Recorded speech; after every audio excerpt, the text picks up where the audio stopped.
On today's show, the Cavs have a mountain to climb. We're going to talk about how they can come back from down 3-1 against Indiana on this edition of Locked On Cavs.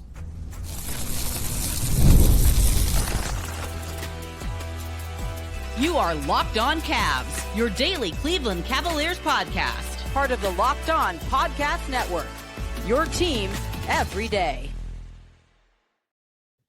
What's up, everybody? My name's Danny Cunningham. You might know me from my time covering the Cleveland Cavaliers, places like my Substack, The Inside Shot, Cleveland Magazine, 92.3 The Fan, and a number of other stops along the way. I want to say thank you to you for making Locked On Cavs your first listen today and every day. You can find the show anywhere you get your podcasts, Apple, Spotify, anywhere else. Drop us a 5-star rating. Leave us a nice review. Be a friend. Tell a friend about Locked On Cavs. Make sure you're subscribed. Make sure a friend is subscribed as well. And if you're watching the show on YouTube as we get started here, do me a favor, hit that thumbs up button for me, click subscribe, and hit that notification bell so you don't miss the latest Locked On Cavs content, a proud part of the Locked On Podcast Network, your team every day. Today's episode brought to you by FanDuel. Right now, new FanDuel customers can get $200 in bonus bets when your first $5 bet wins. That's $200 in bonus bets when your first $5 bet wins with FanDuel. The Cleveland Cavaliers have the opportunity to begin a 3-1 series comeback tonight, Game 5 at Rocket Arena. And this is a possible comeback. As I've been saying since they fell down, since Tyrese Haliburton hit that shot in Game 2, this is not impossible for the Cavs to do. It is improbable, and I still feel as if it's improbable, but it's not an impossible comeback. I think that there are things that if you look at, like what we are going to do today, is we are going to sort of lay out the blueprint for what the Cavs need to do, what areas they need to be successful in order to win the next 3 games. Again, I think this is pretty improbable, but crazier things have happened in NBA history. Crazier things have happened in the last 24 hours in basketball. Like the Dallas Mavericks won the NBA draft lottery yesterday. They had a 1.8% chance. The Cavs have a greater than 1.8% chance of winning this series. It's not super good, but it's greater than 1.8%. So we're going to lay out the blueprint for what they need to do. And then I do want to touch upon a little bit of the history of 3-1 leads, because believe it or not, the NBA is due to have a team come back from down 3-1 in a series. And maybe it will be the Cavs. Maybe it'll be the Celtics, although considering the Jason Tatum injury that happened, I'd be very surprised by that. But the first thing that I think of when I ask myself, okay, well, if the Cavs are going to come back from this, what do they need to do? Like, what does their identity for the rest of the series need to be? And the first thing I thought of was they need to be the team that plays with force. Now, I've talked about that particular term a lot on this podcast because it's one Kenny Atkinson uses. And as I mentioned on a show earlier this week, or I guess over the weekend, I don't know what day it is at this point, honestly. But I do think that's a really good term. I think it describes physicality. I think it describes like who is dictating the tempo of the game. And I think that the Cavs need to be the team that does that. They need to come out and be the aggressor. And as I consider more about what happened in Game 4, I think the thing that should be the most disappointing part of that to Cavs fans is the Pacers were the team that in that game played like they had a must-win game. And there's a conversation to be had about whether or not that was a must-win for the Pacers, but it was, in my opinion, a must-win for the Cavs. And the Cavs didn't play like that. And I thought that was the most disappointing thing. If that happens again, whether it is in Game 5 or maybe it doesn't happen in Game 5 and the Cavs win Game 5, if it happens in Game 6, the Cavs will lose that game. If it happens in Game 7, the Cavs will lose that game. The Cavs cannot afford to have another game in this series where they don't play like the more desperate team. One of the things that impressed me against Miami, and maybe I gave Miami too much credit. Maybe I did. One of the things that impressed me against Miami was that despite the fact that Cavs led the series, they were the team that played with force. They were the team that played with desperation. And to see that happen to them in Game 4, for them to be on the other end of it, I thought was an incredibly disappointing and embarrassing thing for the Cavs. Now, they can write it, but they have to play desperate in game 5, in game 6 if it gets here, in game 7 if it gets here. They have to play with a desperation greater than anything we've seen from this group. Whether or not they can do that, I think, is a giant question. If Sunday had not happened, let's say they would have lost that game by 5 points on Sunday, I wouldn't have doubts about this. But the fashion in which they lost on Sunday brings, in my opinion, doubt into the equation about whether or not they can do this for 3 straight games. But I think in order to win the next 3 games, they have to do this. They have to find a way to play with desperation. They have to play with force. I think that's the biggest thing. I think that's the best way to describe this, is they have to play with force. They have to be the team that is more aggressive. They have to be the team that dictates the tempo. They have to be the team that they are the ones that can start their offense where they want to start to. They have to be the ones pushing Indiana off of their spots and not Indiana pushing them off of theirs, because that is what has happened, particularly in game 1 and game 4. Game 2 was a little bit different, but in game 1 and game 4, Indiana was the aggressor. Indiana was the team that pushed Cleveland off of its spots. Indiana was the team that played with force. That's what the Cavs need to do. I thought they did a great job of it in game 3, and that's why they won that game by 22 points, which, despite the fact they were down by 41 at halftime, that's the biggest blowout of the series, is game 3 for the Cavs. Didn't feel like it, doesn't feel like it, but that is the truth. That's the type of force and effort they need to play with. I also think it is very, very important, particularly in game 5, and if there's a game 6. So if the Cavs win tonight, I think they need to get off to a fast start in both of the next 2 games if 2 more games happen. In game 5, because of what happened in game 6, I could see this group coming out there after losing a first half by 41 points. I could see this group coming out there and not necessarily having the confidence and playing tight, not playing like they have nothing to lose. I could see that being the case. I think if they get off to a fast start, and it doesn't have to be as dramatic as game 3 was, where they led 11-0, but I do think, if they can be up, 15-8, 4 minutes into this game, I think that would be a really, really good sign for them. Because if that's the case too, playing at home, and I think I would not be surprised if the crowd is maybe a little tight at the start too, just knowing the stakes of this game, knowing that what has been a dream season for the Cavs is on the verge of potentially being over. So I do think that having a fast start, and I think we saw this for Indy in game 4. Game 3, inside Gainbridge Fieldhouse, was not as loud as what game 1 was here in Cleveland, but it was very loud before the game. And then the Cavs did a great job early. Like the fast start for them was so impressive because it took that crowd out of the game. And then the sense I got before the game on Sunday, before game 4, and maybe Mother's Day, maybe the fact that it was an 8:00 start on Sunday had something to do with this. And this was obviously not the case throughout the entire game, as the Pacers built the 41-point lead. But early on in that game, like before the game, there was a lot of nervous energy in that building rather than the excited energy that Friday game 3 was. The crowd was tight, and then the Pacers got off to a great start and everything changed.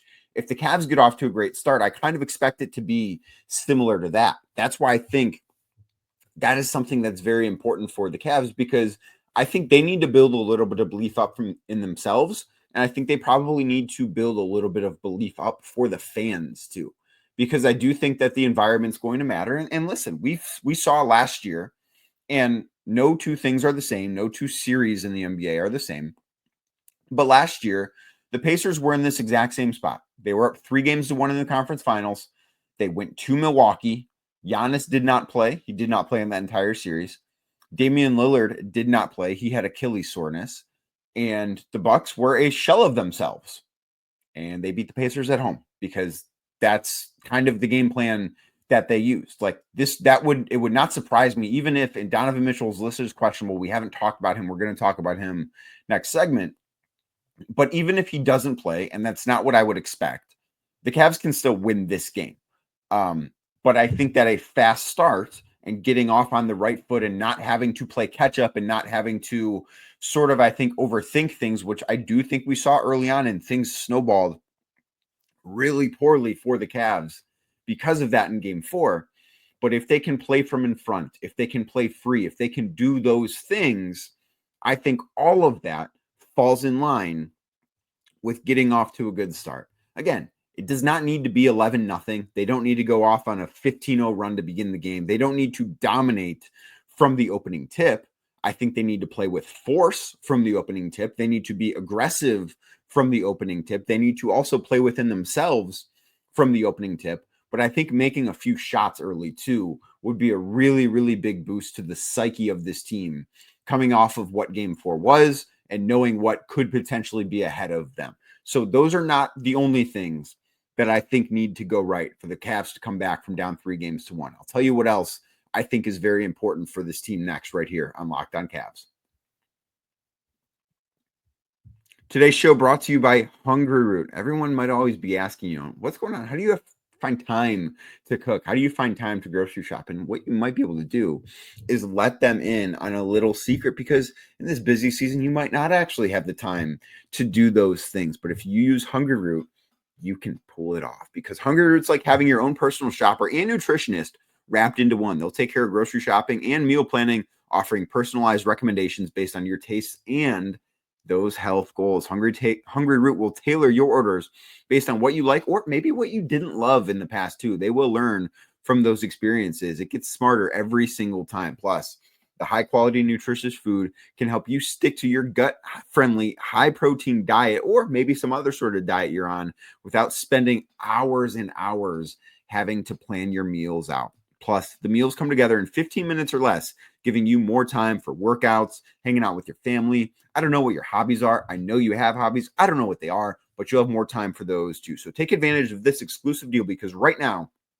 you can get 40% off your first box plus a free item in every box for life. Go to hungryroot.com/LockedOnNBA and use code LockedOnNBA. That is LOCKEDON NBA. Again, hungryroot.com/LockedOnNBA, code LockedOnNBA for 40% off and a lifetime free item. Today's show also brought to you by Monarch Money. Do you ever check that bank account and wonder, where did all my money go? Between dining out, online shopping, entertainment, it can be easy to lose track of all that cash. Well, that's where Monarch Money comes in, because they'll be your personal CFO, giving you full visibility and control over your finances. Monarch Money, not just a budgeting app, it's a complete financial command center where you can track all your accounts, investments, and spending right in one place. You can stop just managing your money and you can start building your wealth. Instead of juggling multiple apps, you can use Monarch to check your finances, track spending, even plan for those long-term goals that I know you have. Plus, managing money with your partner is smoother than ever. You can track shared and personal accounts, set goals, and stay on the same page without all of the stress. So take control of your finances with Monarch Money. Use code LOCKEDONNBA at monarchmoney.com for 50% off your first year. That's monarchmoney.com. Code LOCKEDONNBA, LOCKEDONNBA for half off your first year. Thank you again for making Locked On Cavs your first listen today and every day. Like I said earlier, you can find the show anywhere you get your podcasts, Apple, Spotify, anywhere else. Drop us a 5-star rating. Leave us a nice review. Be a friend. Tell a friend about Locked On Cavs. Make sure you're subscribed. Make sure a friend is subscribed as well. There are a couple of other things aside from playing with force, aggression, everything I talked about in the first segment. I think those are the most important things, because I don't think the Cavs can win games in this series without playing that way. I think the rest of these things, the Cavs can win individual games without playing like this, but they will need all of this at some point in the next 3 games if they find a way to force a game 7. So the first thing is the thing, you know exactly what I'm going to say right now if you listen to this podcast. You know what's coming. It's the shooting. The Cavs in this series, and I know that they shot 40% from 3 in game 4, but that was a fake 40%. Isaac Okoro hit 2 threes in garbage time. Ty Jerome hit a 3 in garbage time. One of Evan Mobley's threes was in garbage time. Jalen Tyson hit 2 threes in garbage time. Like, the Cavs hit a bunch of shots when the game was already decided. those threes, I'm not counting. Like, I'm not looking at what they did and say, yeah, the shooting's fixed. Like, maybe. I don't think they're connected at all, but they need to shoot the basketball better. They have shot the ball terribly in this round through 4 games. And this even includes the fourth quarter of game 4. Through 4 games, the Cavs are dead last in the final 8 teams in the NBA on wide open 3-point percentage. They're shooting 27% on wide open 3-pointers in this 4-game series against the Indiana Pacers. They've not generated enough of them either, but the ones that they have generated, they have not capitalized on the opportunity whatsoever. They have not shot the ball well. I don't even think that does it justice. Like, it is embarrassing how bad they have shot the basketball from 3-point range in this series. And the way that I look at this is the Cavs were, as you might know, the best wide open 3-point shooting team in basketball this year. They shot 42% on wide open threes. That was better than everybody else.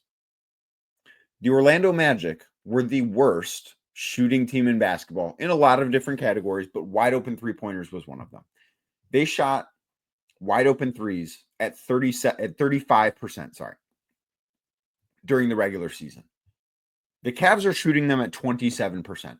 They are shooting wide open threes in this series 8 percentage points worse than what the worst team in the NBA did for the season.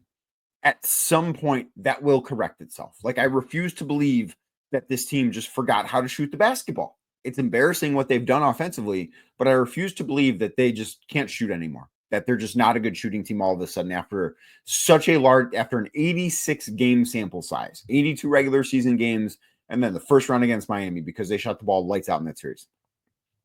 I refuse to believe that after an 86 game sample size, they're a bad shooting team. This has been a 4-game horrible sample size for them, but it's been a 4-game just absolutely horrific display of shooting. At some point, that needs to bounce back. Kenny Atkinson said before game 4, at some point, they're going to have a hot shooting night. It was not in game 4. If it's in game 5, the Cavs are going to win game 5.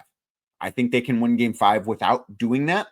I think if the Cavs had to pick a game to have a hot shooting night, it would be they'll win game 5 by doing the other things I talked about in the first segment, and then have a hot shooting night in game 6 in Indy, and you find a way to steal another one on the road, and then you bring it back for game 7. Like, that might be the best blueprint there for them in terms of the shooting. And who knows? Maybe they do have a hot shooting night tonight in game 5, and they can carry that over, and they're just hot for the next 3 games, and they win the series. If the Cavs if they find a way, and I don't know if this is going to happen, obviously, if they find a way to shoot 45% on threes the rest of the series, they'll come back and win the series. I don't know. That's, again, not impossible, but certainly improbable. But if they do that and do some of the other things I said, they'll come back and win the series, because if they generate enough threes and shoot threes at a high enough rate, they will win. They will just outscore the Pacers. That'll be the thing that they do.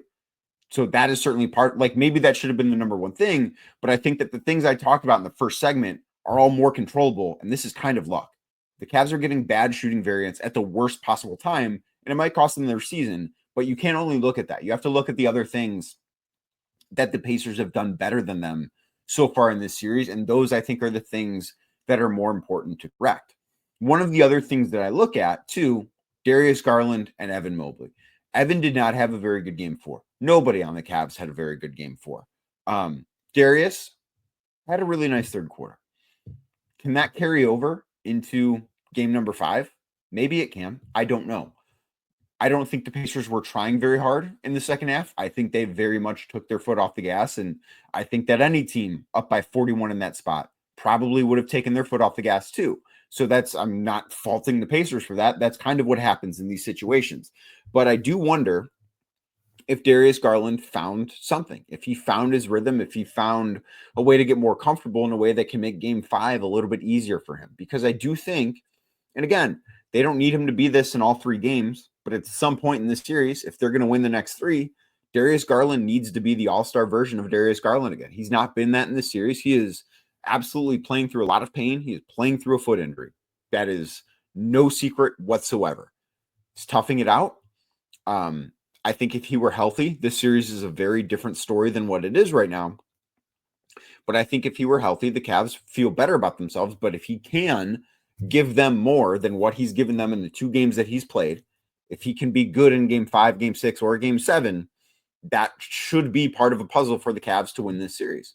And then Evan Mobley had a bad game 4. I think that there's less to worry about with him than there is Darius, just because I don't think that his injury is as severe as Garland's is. But I do think that they need him to be much, much better in game 5, game 6, and game 7 than he was in game 4. What he did in game 4 was not good enough. I don't think he was aggressive enough offensively. I thought everybody had a passive game offensively, and that needs to be corrected, and it needs to be corrected right now. And I think Mobley is kind of the player that when we talk about playing with force, he's the player that you look at and say, you can really tell when Evan Mobley plays with force. And I think as far as the force goes, the Cavs kind of go as Evan goes in that particular category. When Evan plays with force, the rest of the Cavs seem to follow suit. I think Donovan kind of always plays with force, but I think Evan is sort of a really good barometer for what the rest of the team is going to look like in terms that force category.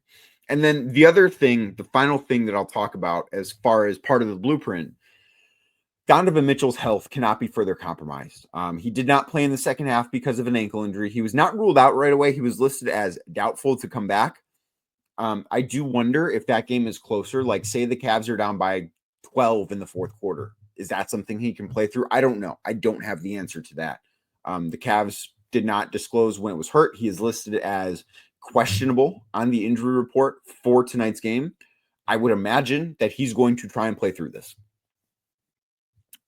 Can he? I don't know. I do not know the severity of this injury. ESPN reports that it is a game time decision. If it's a game time decision in an elimination game, I would suspect that Donovan's going to find a way to be out there on the floor. How effective will he be? I don't know. The Cavs need him to be great. He's been great in this series. He game 4 was not the best. Games 1, 2, and 3, I thought he was really good. He was averaging 41 points a game through the first 3 games of this series. He doesn't need to score 41 in these next 3. Like, that does not need to be his series average for the Cavs to win it. But I think he needs to be really good. He needs to be better than he was in game 4. And most importantly, he needs to stay healthy. Now, this might sound crazy, but we're due. Not necessarily Cleveland, but the NBA is due to have a team come back from down 3 games to 1. I'll tell you why next, right here on Locked On Cavs. Today's show brought to you by FanDuel. The NBA playoffs are in full swing every night. Delivers highlight-worthy performances, major momentum shifts, and can't-miss moments. Whether it's a game-winning shot or a breakout player, there's never been a better time to get in on the action. FanDuel makes it easy to stay in the game because right before tip-off or during the game, FanDuel has everything you could imagine. They've got player props. They've got performance trends. They've got same-game parlays. Fans have more ways than ever before to stay in the game and win big with FanDuel, of course, America's #1 sportsbook. Maybe you've listened to the first 2 segments of this podcast and you've thought to yourself, you know what, Danny? I see the blueprint. I see the vision that you are talking about right now. I see what you're saying. I see how this could happen. Well, you could put your money with where your thoughts are. You could bet the Cavs to win this series in 7 games at plus 250 on FanDuel, or a little bit better value, a little secret of the pros here. Cavs just to win the series, plus 260. If you want to go correct series score, it's plus 250. You can get better value, plus 260 on FanDuel for the Cavs to win this series to beat the Pacers. As for tonight's game, Cavs at home, they are 7.5-point favorites. They are minus 300 on the money line. So this is something the NBA does, or FanDuel, I should say FanDuel, thinks that this series is going at least 6 games. At least 6 games. We'll see what happens. But FanDuel is, of course, the place to go. And right now, it's the perfect time to sign up because FanDuel.com is your place where you can bet $5. And if it wins, you'll get $200 in bonus bets. All you got to do, win that first $5 bet, and $200 in bonus bets are yours. Make every moment more with FanDuel, an official sports betting partner of the NBA. Thank you again for making Locked On Cavs your first listen today and every day. Like I said earlier, if you're watching on YouTube, do me a favor, hit the thumbs up button for me. Thank you. I appreciate it.